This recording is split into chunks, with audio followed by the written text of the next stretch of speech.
at 5 o'clock, the Suffolk County Sheriff went before a federal grand jury today. He's facing extortion charges relating to a cannabis company. WBZ's Paul Burton joins us live in Boston with the very latest.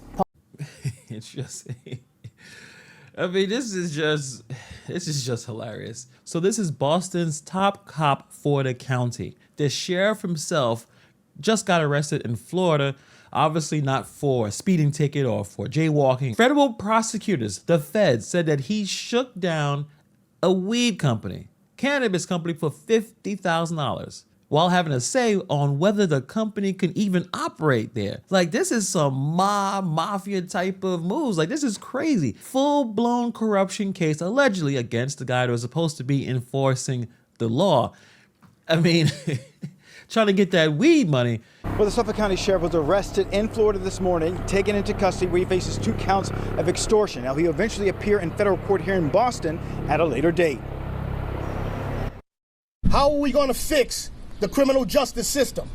By making sure that I get my money when it comes to this weed, even though it's possible that marijuana may be hurting the community. I don't know. I mean, listen, I'll say right now that I do partake. And if you do smoke weed, put it in the comments below. But hopefully you're not extorting anyone in any way, enjoying the weed, but not trying to take advantage of companies while being in a position of power like this sheriff. Suffolk County Sheriff Steven Tompkins now finds himself on the other side of the law.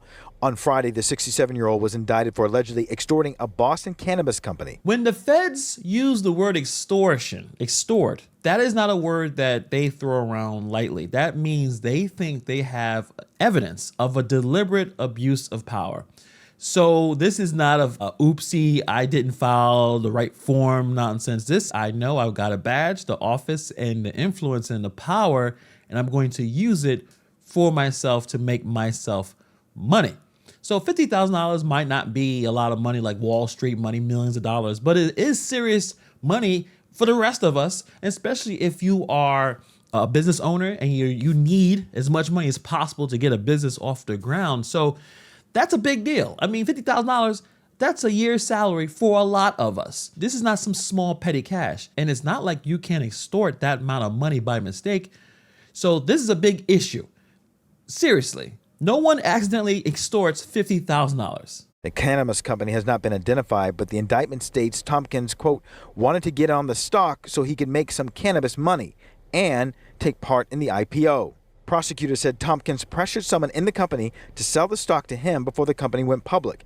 The indictment also alleges the sheriff reminded the company that Tompkins should get company stock because Tompkins had helped the company in its Boston licensing efforts and that the company would continue to need Tompkins' help for license renewals. The indictment states he allegedly gave the company $50,000 back in November 2020 to buy stock in the business and was granted more than $28,000 in shares. When the company went public the next year, those shares became worth more than $138,000. But according to the U.S. Attorney's Office, by May 2022, the value of the stock had dropped less than what Tompkins originally invested and allegedly demanded a refund of his original $50,000. Wait. I don't think this man knows how business works. I guess he was hanging out in Florida, that the federal investigation was already deep enough to cross state lines and coordinate with multiple jurisdictions to get him out there and arrest him. So the outrageous part of all this, the man wasn't just walking around shaking people down for cash. He was also trying to play investor, and not just any investor. He wanted in before the IPO. So for anyone who doesn't speak the stock market type stuff, that is the pre-public sweet spot where the big profits happen if a company takes off. Again, if the company takes off. Now, in theory, that's not illegal if you're just a regular person like me and you. If you have extra money to throw around, you may be on the ground floor of a company and, hey, that company may be the next Amazon or Google or whatever. Most of the time it won't. But when you're the sheriff, your position, your connections, how you move, your influence, that's leverage before you can even open your mouth. You don't have to say you're dangerous because it's kind of implied. Think about it. In law enforcement, the badge is meant to protect people, to defend them. Here, federal prosecutors say that this was a form of pressure, a silent built-in threat. If they didn't sell to him, maybe he wouldn't be as helpful for the next time that they needed something from the city, permits, that type of thing. So now we're not just talking about, I gave you some money, you gave me the stock. We're talking about an elected official positioning themselves to personally profit in the market he could influence. So that's not really capitalism at all. That's basically a government muscle wearing the badge and a gun. And then also shows that this sheriff does not know anything about business and how to make money. Or maybe he does. It's just he's doing it illegally. Because when that investment didn't pan out, as you see right there, things escalated. But how do you turn a bad stock pick into extortion? Well, you do that by saying, hey, listen, the value of that stock dropped. I want my money back. Like, that's not how any of this works. Everyone who has ever invested in anything knows the deal, or they should know the deal. Sometimes it goes up, sometimes it goes down. That's the game. You win some, you lose some, but you live to fight another day. Why am I referring to Friday right now? Forget about that. But the market doesn't just give out I'm sorry cards, here's your money back. But according to prosecutors, when his cannabis stock tanked, the sheriff didn't take the loss like every other investor. He didn't adjust, diversify, or just complain or cry about it over coffee. No, he decided to pick up the phone and allegedly demanded his money back. That's not how investment works. There is no refund policy. Basically, you're intimidating the business. In a normal world, if you called up Apple after buying their stock and said, hey, it's down this quarter, can I get my money back? They'll laugh at you and hang up the phone. But when the guy that's calling you is the county's top lawman, well, that becomes a whole different conversation. The power imbalance here is a real story because this wasn't just some guy calling about a bad investment. This was a man who had real power over the company's futures, according to prosecutors. And that's the kind of pressure that's in the room, a request that starts to sound like an order. You're gonna have a lot of problems. Which he got back from the company in 5 separate checks from May 2022 to July 2023. He's now charged with 2 counts of extortion under the color of official right. Speaking in the North End this afternoon, Boston Mayor Michelle Wu said the allegations are troubling.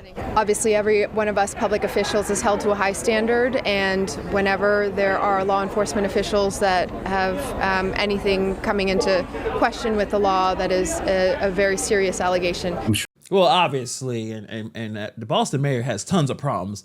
I'm surprised if she actually gets reelected, just like the rest of these big city mayors that we have here, just not really efficient and making a whole lot of problems. But let's go back to that sheriff talking about how he had to remind the company that he helped in Boston licensing efforts. This is straight up mob play. According to the prosecutors, he didn't just ask for the money back. He allegedly reminded the company that he helped them through Boston's licensing issues, their process. So if you are running a cannabis business, that license is everything. It's your golden ticket to legally operate and charge ridiculous amount of money for the amount of weed that you're selling. That's what happens here in Brooklyn. But without it, you're dead in the water. You can't sell legally. You have to go back to how it used to be back in the day when you hit up the person and it took 4 hours to show up with the stuff and then they want to have a conversation with you. It's a whole thing. But anyway, I digress. Here's the issue as a sheriff. The guy whose whole career is built on law enforcement credibility, allegedly leaning on that very fact. And remember, that is not a casual reminder. That's the equivalent of a mob boss saying, nice store you have here. It'll be a shame if something happened to it. So the implied threat is pretty obvious. I helped you get through before. I can help you again, or I cannot. So when it comes from a man with a badge, that's not really a negotiation. That's forcing the company to do what he wanted them to do. The badge is supposed to shield the public, not hover over private businesses like a storm cloud. Sure, he'll have some sort of defense or explanation as to why he wasn't shaking down a company, which is essentially the charge. He's, shaking down a company for his own benefit. And if that's what the facts show, he's got a problem. Tompkins has been Suffolk County Sheriff since 2013. He's in charge of nearly 1,000 correctional officers. He was reelected to a 6-year term in 2022. The FBI released a statement saying, we believe that the sheriff saw an easy way to make a quick buck on the sly is clear-cut corruption under federal law. The citizens of Suffolk County deserve better. And if convicted, he could face up to 20 years in prison and face a $250,000 fine. We reached out to the sheriff's office for comment, but have not heard back. If the evidence shows that happened, he's in a whole lot of trouble. All that for $50,000. You invest in a company, it doesn't work out, and instead of just taking the L and moving on, you try to basically get your money back. That's not how investment works. And that $50,000 can get him in a lot of trouble. Lose his job. I don't know if he'll lose the pension or anything like that, but he may have to resign real quick before that happens. You're going to go into retirement age and you've did this. Now, most likely this may not have been his first time doing this. So they may have to go back to see if there's any other situations that he used to force private businesses to bend to his will to make as much money as possible. But this is pretty funny. This is pretty sad. A man that's trying to make that weed money, which I don't think companies make a whole lot of money with cannabis. I think at one point it seemed like it was going to be this big giant boom. I mean, there's a lot of products here and there, but I think the market is so saturated that you think you can become a billionaire selling weed. I don't know if that's actually going to make sense, but I'm not in the financial industry. I have no clue, but clearly this man doesn't know investing 101, that sometimes things go well and then sometimes things do not, and you can't try to get your money back. It's not Amazon. You're not going to get a refund. So let me know what you guys think about this story in the comments below. Thank you for taking the time to watch this video, and I'll see you guys in the next video.